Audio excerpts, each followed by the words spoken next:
phone buzzed on the marble counter, and my stomach dropped before I knew why. Ethan Cole said, "It's just a message," but my hand shook as I flipped the screen. A preview flashed, a heart emoji, a hotel address, and the name Liam, and the kitchen went silent. Maya Brooks said, "Don't snoop," but her voice thinned like steam from the kettle. I heard a whisper in my head, the cruel one that knows, and everything bright in our apartment dimmed. The rain outside tapped the window like a metronome counting down to impact. I opened the thread, and time stretched until it snapped. Ethan Cole said, "How long have you been meeting him?" And my voice was sandpapery and small. Maya Brooks said, "You're overreacting," and the denial landed like a slap I never saw coming. The kettle screamed, and I finally understood the noise was me breathing too hard. The floor felt tilted, like I was walking on the deck of a ship I never boarded. A memory of last summer's promises blinked and burned out. Ethan Cole said, "I don't think I was ever first choice," and the words tasted like iron. Maya Brooks said, "You wouldn't understand," and suddenly I did. The kettle clicked off, and the silence was worse than the shriek. Ethan Cole said, "How long have I not been enough?" And the words came out like gravel.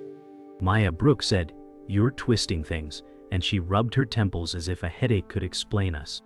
The hotel address scrolled in my mind like a neon sign that would never burn out.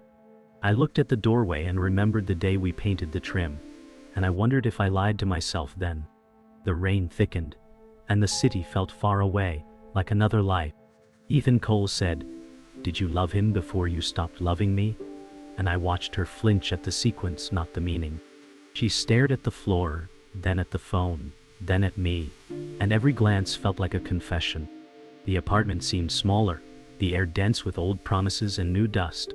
Ethan Cole said, "This is the part where you tell me I'm crazy," but I wasn't. She sighed, and the sound carried years of excuses, polished smooth by practice. I remembered birthdays she worked late, and weekends she slept through sunlight. I counted each as a bead on a string, and felt it tighten around my throat. Ethan Cole said, "I kept choosing us," and the echo landed with a dull thud. I waited for truth to arrive like an ambulance, sirens loud and impossible to ignore, but it didn't. The screen dimmed and I tapped it back to life like a bad habit. Ethan Cole said, "Where did we start to drift?" And I already knew the shoreline had been gone for months. Maya Brooks said, "Work got intense, and the lie was threadbare from overuse." The rain drummed faster, and the window flashed with a passing siren that made our faces strange colors. I thought of Liam Hart's name, and it sat in my mouth like a stone I could not swallow. Ethan Cole said, "He knew me, and it hurt more that he smiled at my jokes while texting her." She said, "You're imagining patterns," and I saw a tapestry woven from cancelled plans and silences.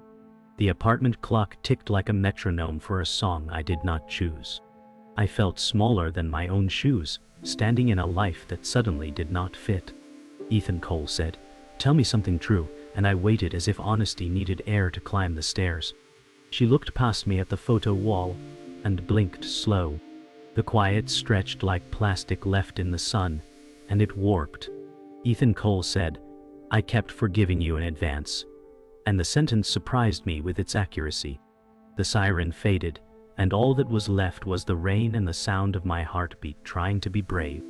I stepped toward the hall and she stepped back, and the choreography felt rehearsed by strangers. Ethan Cole said, "Was I a layover?" And the word tasted bitter and true. Maya Brooks said, "Don't be cruel." And I laughed once, short and broken. The ceiling vent clicked on and pushed warm air across a cold room. I remembered the first winter we shared blankets on that couch, and my chest stung. Ethan Cole said, "You made me a waiting room for someone else's flight," and she flinched like the metaphor landed too close. She said, "It wasn't like that," and the past tense gave her away. The rain hit harder, and the pain shivered, and I thought about how glass holds until it doesn't. Ethan Cole said, "I could forgive a mistake, but not a story," and our story was carved by absence and punctured alibis. She shook her head, and hair fell across her face, and she didn't move it aside. I realized she wanted the curtain now, the soft distance. Ethan Cole said, "I would have chosen you on my worst day." And it felt like a confession to an empty chair. The air smelled like metal and old coffee, and I understood the night would not give us mercy. The clock hit midnight, and something inside me turned off with it.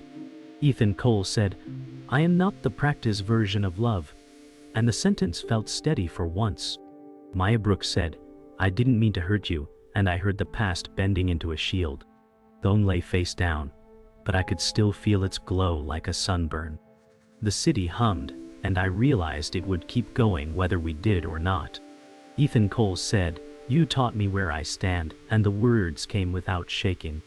She pressed her lips together and nodded, and for a moment we were honest by doing nothing. I walked to the sink and ran water, and the hiss drowned out the old soundtrack of us. Ethan Cole said, "I won't beg to be first," and the quiet accepted it like a notarized truth. The rain softened, and the window looked less like a cage. I set the phone down by the photo and straightened the frame. Ethan Cole said, "This is the night I move out of the waiting room," and the room finally breathed. I turned off the kettle light, and the darkness felt clean. The next morning, sunlight broke through blinds that felt more like bars than comfort. Ethan Cole said, "We used to wake to hope," and the words carried the weight of vanished mornings. Maya Brooks said, "Don't rewrite history," and her voice floated thin as dust motes. I remembered pancakes burned into the pan because we laughed too hard to watch them. The apartment smelled of yesterday's coffee and something sour, regret maybe. Ethan Cole said, "Back then you smiled at me like I was the whole story," and silence replied louder than she could. The bed behind us looked unmade, covers twisted like testimony. I thought of anniversaries I planned down to the candle in the playlist, and how she arrived late with excuses packaged in tired smiles. Ethan Cole said, "We had promises, didn't we?" and his own voice cracked at the edges. Maya Brooks said, "We did," but her eyes refused to stay on his. Sunlight crawled higher on the wall, exposing cracks in paint like the cracks in us. My chest ached not from betrayal, but from remembering how sweet the beginning once was. Later I found myself staring at a photo album, pages heavier than stone. Ethan Cole said, "We built this," and his finger traced a snapshot of fireworks. Maya Brooks said, "It was good then," and the word was stung sharper than a blade. Each glossy print told a lie in hindsight, laughter frozen in amber. I thought about the way she leaned into me then, unafraid of being close. Ethan Cole said, "You once believed in me," and the silence from her side burned louder. The rain had stopped, but puddles outside mirrored a fractured sky. I felt like those reflections, whole only until a car drove through and split them apart. She shifted behind me, her breath close enough to remind me she was still here, yet galaxies away. Ethan Cole said, "These moments were mine," and his voice trembled over the word mine. Maya Brooks said, "They still are memories," and she didn't realize she was confirming their burial. The room dimmed as clouds covered the sun, and everything familiar felt like a relic. I called Mark Harris, my oldest friend, because I needed to hear someone sane. Ethan Cole said, "Tell me I'm not crazy," and the words left my throat raw. Mark Harris said, "You're not," though hesitation cut the assurance in half. I heard city traffic behind him, a world still functioning while mine collapsed. Ethan Cole said, "She was all I wanted," and his hand pressed against his temple. Mark Harris said, "I warned you she was drifting," and guilt colored his tone.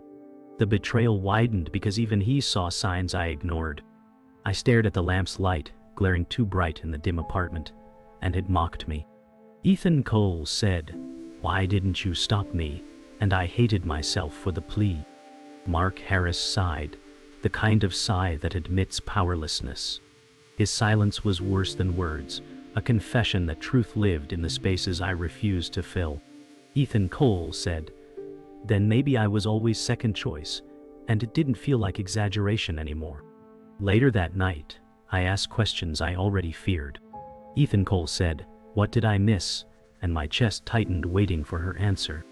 Maya Brooks said nothing important, and the phrase rattled like broken glass. I remembered birthdays alone with candles melting lower than my hope. I remembered weekends postponed for deadlines that never matched her timesheets. Ethan Cole said, was I blind, or did you blind me? And my own voice startled me. She rubbed her arm and looked away, her silence heavier than thunder. The night pressed against the window, and I felt like the only awake soul in the city. Ethan Cole said, every lie was practice, and the words dropped like bricks into still water. Maya Brooks said, you don't deserve this, and I realized it wasn't comfort but closure she rehearsed. The air tasted stale, like something left in the fridge too long. I stared at her and wondered when I stopped being home and started being storage. The apartment grew too small for all the silence, so I stepped onto the balcony. Ethan Cole said, I don't know if I miss you or who you were, and my breath fogged in the cold air. The night sky sprawled uncaring, city lights blinking like warnings. Maya Brooks said, I'm still me, but her voice lacked conviction, as though even she doubted it. I leaned against the railing, metal biting into my palms, grounding me in pain. Ethan Cole said, you used to be my reason, and the sentence felt like a prayer no one heard. She stood in the doorway, arms crossed, a silhouette against warm interior light. I thought of our first night here, when the city felt like promise and not punishment. The wind tugged at my shirt, reminding me time moved forward even if I didn't. Ethan Cole said maybe I was always a chapter, not the book, and the thought landed cold. Her silence confirmed what I already knew. The story had been rewritten, and I wasn't the author anymore. The following week felt like sleepwalking through fog, every moment thick with suspicion. Ethan Cole said, you've been working late again, and his tone cut sharper than intended. Maya Brooks said, deadlines don't wait, but her eyes avoided his. The smell of her perfume arrived 10 minutes before she did, lingering sweet and wrong. Ethan Cole said, strange how deadlines always call when I'm not around, and silence landed harder than words. The apartment lights flickered as if even they couldn't stand the tension. Ethan traced her bag with his eyes, noting the absence of receipts, the unfamiliar folded paper tucked inside. Maya Brooks said, stop watching me like that, and her defensiveness betrayed her. Ethan's chest tightened with the knowledge that love had become surveillance. Rain started again, drumming hard, drowning the silence but not the doubt. Ethan Cole said, every excuse sounds the same now, and his voice cracked as if exhausted from holding itself steady. At work, the silence of her phone spoke louder than anything. Ethan Cole said, you never answer when I call, and his voice trembled. Maya Brooks said, meetings, Ethan. Though the pause before meetings told the truth. The office air smelled of ink and stale coffee, but Ethan only noticed the faint cologne, not his. He scrolled through call logs and saw gaps, black holes where her story vanished. Ethan Cole said, do you even think about me during these hours? And he hated how desperate he sounded. Maya Brooks said, you're paranoid, and her laugh was brittle, breaking in the middle. The blinds rattled from wind outside, sunlight filtering in slices across his desk. Each strip of light felt like interrogation bars he couldn't escape. Ethan Cole said, every lie feels rehearsed, and she didn't argue, just let the silence confirm. His heart pounded harder than the copier across the hall, drowning reason with dread. That evening, Ethan met Mark Harris again, desperate for clarity. Ethan Cole said, she's lying, and his words came fast, jagged. Mark Harris said, I've seen the way she leaves early, his voice low, reluctant. They sat in the dim corner of a bar, neon lights buzzing like insects. Ethan Cole said, you knew, and anger flared behind his eyes. Mark Harris said, I didn't want to hurt you, and guilt soaked through his tone. The glass in Ethan's hand trembled, whiskey rippling like a seismograph. He remembered Maya's soft laugh, and now it sounded staged in hindsight. Ethan Cole said, I gave her everything, and the statement cracked like glass under weight. Mark Harris said, you loved blindly, And the word blindly echoed too long. Music thumped in the background, but Ethan only heard betrayal in stereo. Later at home, Ethan studied her face like a detective chasing ghosts. "Ethan," Cole said, "tell me where you really were," and his voice shook with forced calm. Maya Brooks said, "I was at work, and the lie wore a new dress but looked familiar." Her hands fidgeted with her necklace, a nervous tick he hadn't noticed before. Ethan Cole said, "I don't believe you anymore," and the weight of truth bent his shoulders. She looked back with eyes wide, almost offended, but the mask slipped when silence stretched too long. The clock ticked louder than footsteps in the hall, each second carving the air. Ethan Cole said, "You practiced these excuses," and she swallowed hard, unable to deny. The walls felt closer, pressing in, suffocating with the weight of deception. He thought of Liam Hart's name again, etched into every absence like graffiti he couldn't scrub off. The final crack came with a phone call he wasn't meant to hear. Ethan Cole said, "Hello," and the line went dead after silence too loaded to be random. Maya Brooks said, "Wrong number," but her pale face betrayed everything. His stomach twisted as if gravity betrayed him too. The name Liam Hart scrolled across the missed call log, undeniable and sharp. "Tadia." Ethan Cole said, "It's him," and his voice broke into fragments. Maya Brooks said, "It's complicated," and the understatement bled cruelty.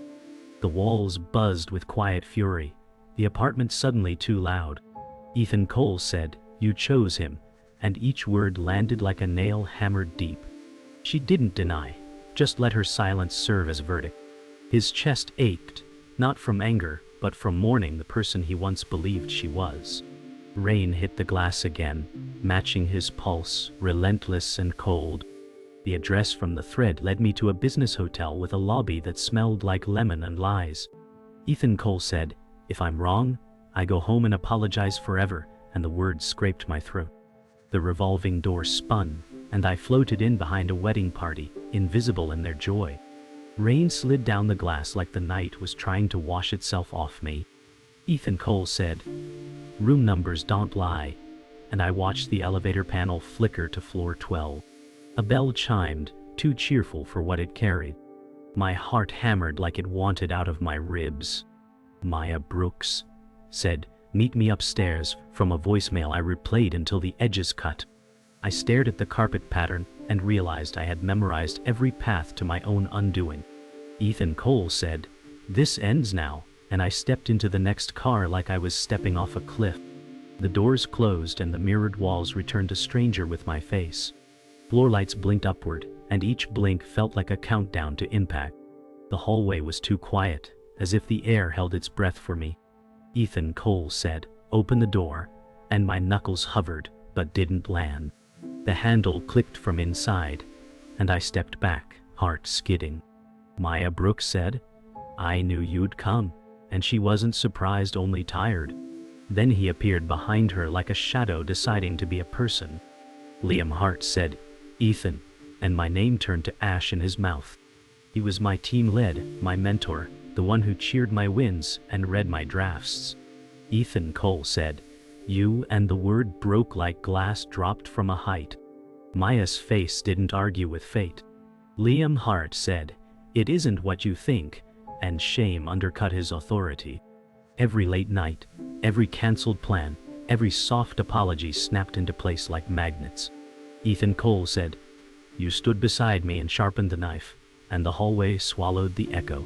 The ice machine hummed, oblivious, and the carpet held me like a net I wanted to burn.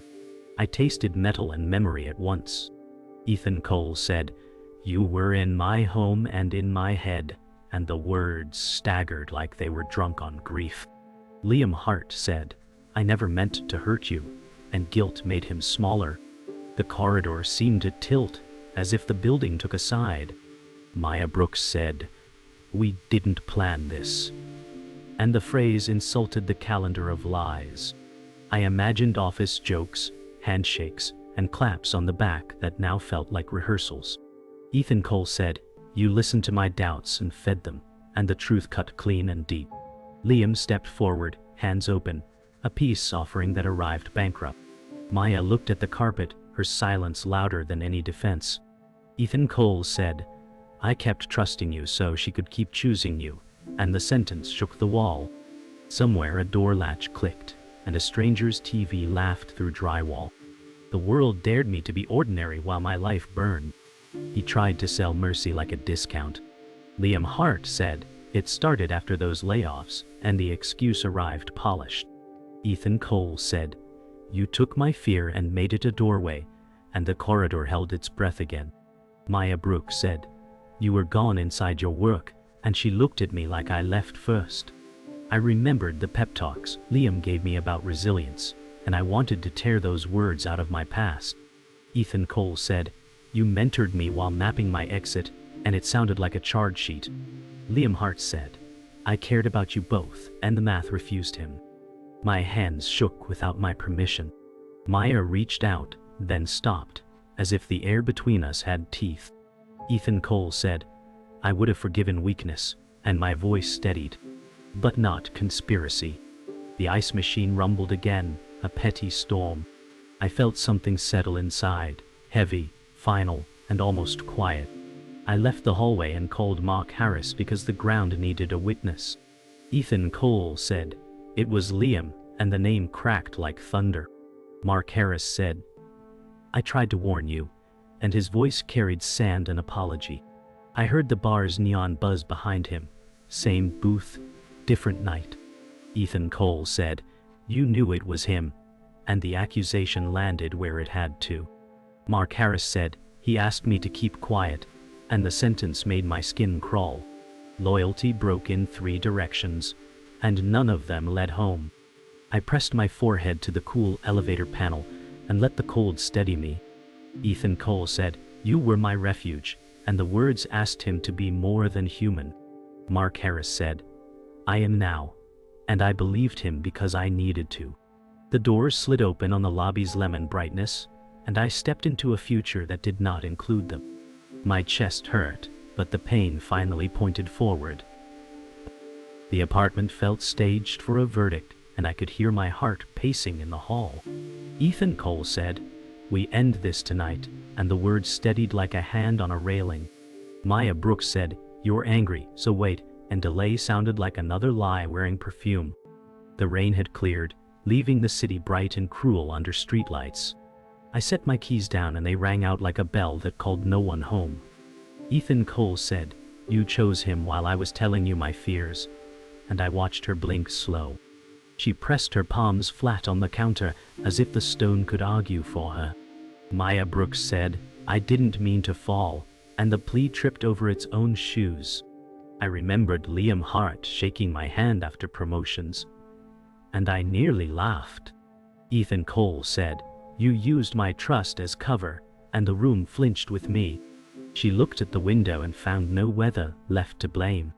The silence returned, uninvited, and I understood the worst was not the lie, but how ordinary it had become.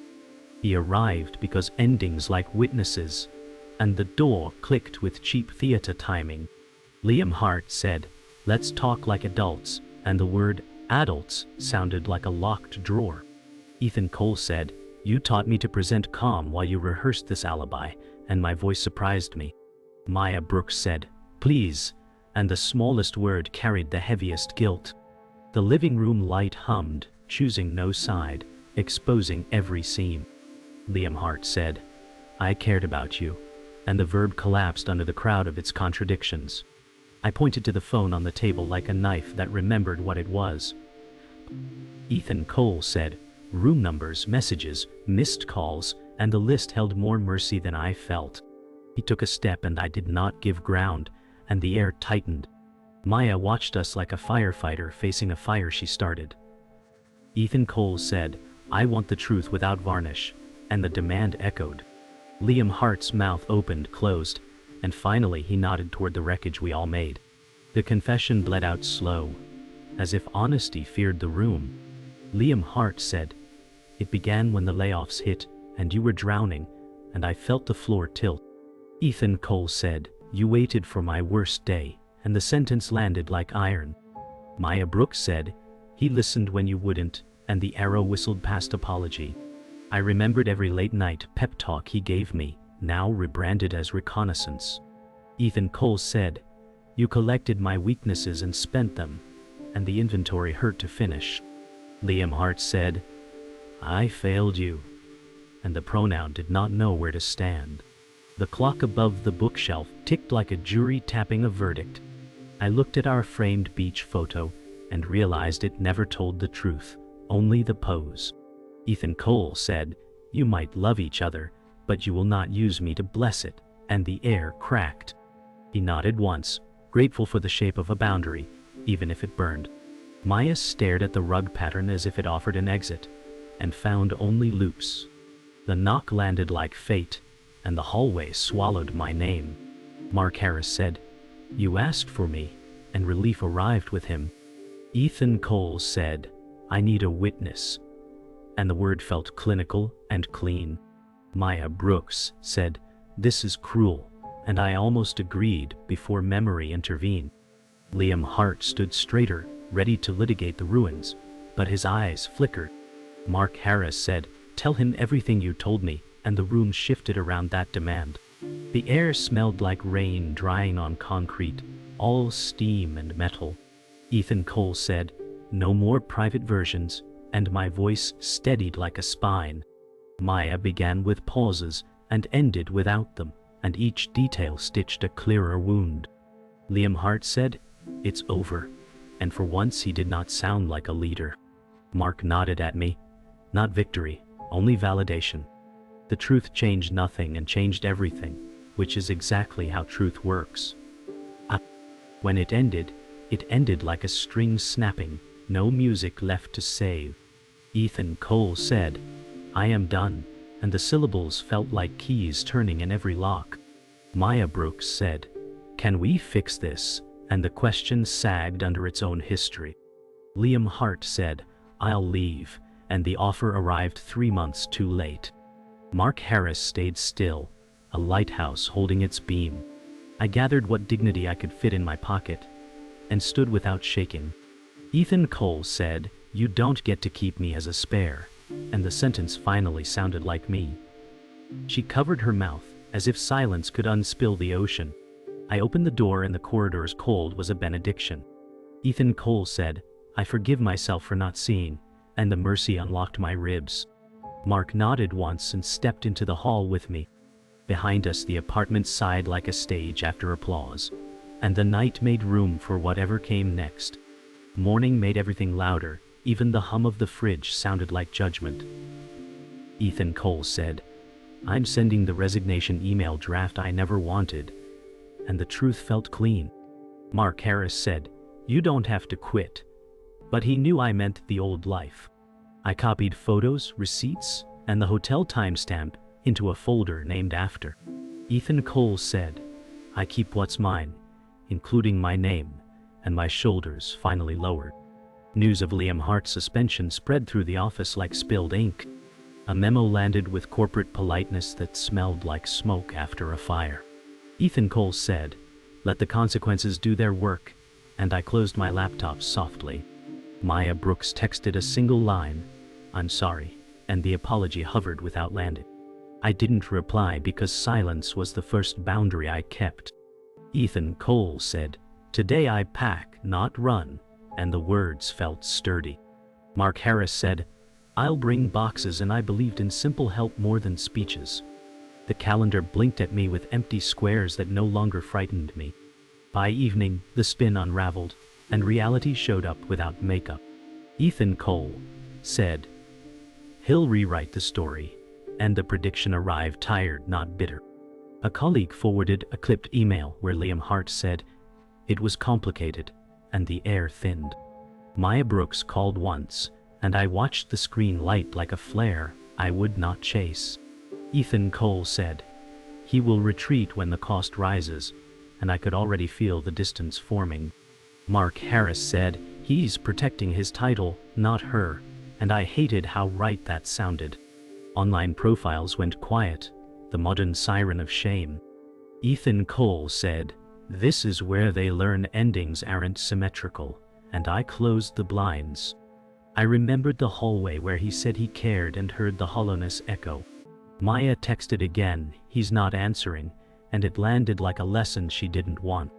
Ethan Cole said, I won't be the cushion for their fall, and the decision warmed my ribs. The city hummed, impartial and immense. And I chose not to perform grief for anyone. We packed the past into boxes that crackled like dry leaves. Ethan Cole said, keep the couch, it holds too much old breath, and we left it behind. Mark Harris said, take the plants, and the kindness felt surgical and exact. I found the beach photo and slid it into an envelope, face turned away. Ethan Cole said therapy at 3 on Tuesday, and the calendar finally promised something useful. We carried books down stairwells that smelled like paint and new chances. Mark Harris said, you're allowed to rebuild slow, and I nodded because speed had broken me before. The elevator mirror returned a man who looked like me, and finally was. Ethan Cole said, I will not audition for love again, and the vow steadied my hands. We loaded the trunk until it shut with the sound of certainty. Mark squeezed my shoulder, a punctuation mark at the end of a long sentence. The key to a small sublet pressed cool into my palm like a truce. At the sublet, the neighbor's kid waved with unedited grace, and it spun my heart. Sophie Tran said, do you have a dog? And I laughed for the first time without splinters. Ethan Cole said, not yet, and the words felt like an open window. Her mother apologized for the noise, and I said the noise helped me remember life kept going. Sophie Tran said, your plants look thirsty, and she was right in a way bigger than leaves. I poured water and watched soil drink like parched memory. Ethan Cole said thank you for saying hi, and the small kindness expanded the room. The hallway smelled like laundry and oranges, better than lemon lobbies and lies. I realized innocence isn't naive, it's what survives after the fire. Ethan Cole said, I'm okay, and I almost believed it. The evening settled pink on the buildings, turning edges gentle. Somewhere, piano practiced scales, and the notes stitched up the day with patient thread. The first night alone in the new place felt like standing on a dock before dawn. Ethan Cole said, breathe, and the room obeyed. I placed a single lamp by the window and let the city draw quiet lines across the floor. The therapist's confirmation email sat in my inbox like a lighthouse. Ethan Cole said, I forgive the version of me who stayed too long, and the sentence warmed my throat. I brewed tea and didn't flinch when the kettle sang. Mark Harris texted, proud of you, and I let the words land without arguing. I wrote 3 lines in a notebook, and each one sounded like a door unlocking. Ethan Cole said, I choose myself without apology, and the voice in my chest answered, yes. Outside, a late train muttered toward somewhere new. I switched off the lamp and kept the window open to the night. The darkness did not feel empty, it felt wide. Morning pooled like honey on the new floor, and quiet felt earned. Ethan Cole said, today is for returns and goodbyes, and the words did not tremble. I carried the last box from storage, light with things that once felt heavy. The city yawned awake, buses sighing like beasts that forgave everything. Ethan Cole said, I will visit the old place alone, and the plan settled calm. Mark Harris said, call if the ground tilts, and his voice made steady ground. I walked past the coffee shop where we planned futures and forgot prices. Ethan Cole said, I was generous to ghosts, and the truth did not sting. My reflection in the window looked older and kinder, which felt right. The key in my pocket pressed like a final punctuation mark. Ethan Cole said, there is no prize for forgiveness, only space, and space was enough. The elevator in my old building sighed like it remembered my steps. I smiled anyway, a small rebellion against residue. The day did not promise ease, only movement, and movement was mercy. The old apartment opened like a museum exhibit of a life curated by absence. Ethan Cole said hello, echo, and the room answered with quiet dust. Maya Brooks stood by the counter, already there, hands folded like a student. She did not look smaller, only farther. Maya Brooks said, "I wanted to return your letters." And a folder waited like a confession. I set my box down and did not sit. Ethan Cole said, "Keep them," and the sentence surprised us both with its freedom. She nodded, grateful and ruined at once. The light found the framed photo I had straightened and left behind. Ethan Cole said, "We are not enemies, only done," and peace walked in on that line. She whispered, "I am sorry," and the apology landed without a home. I felt the weight rise off my shoulders and refused to come back. Ethan Cole said, "Be kind to the next version of you," and she blinked hard. We stood in the soft wreck of us and let the moment end. Outside, the day carried me past the office tower like a river skirting rocks.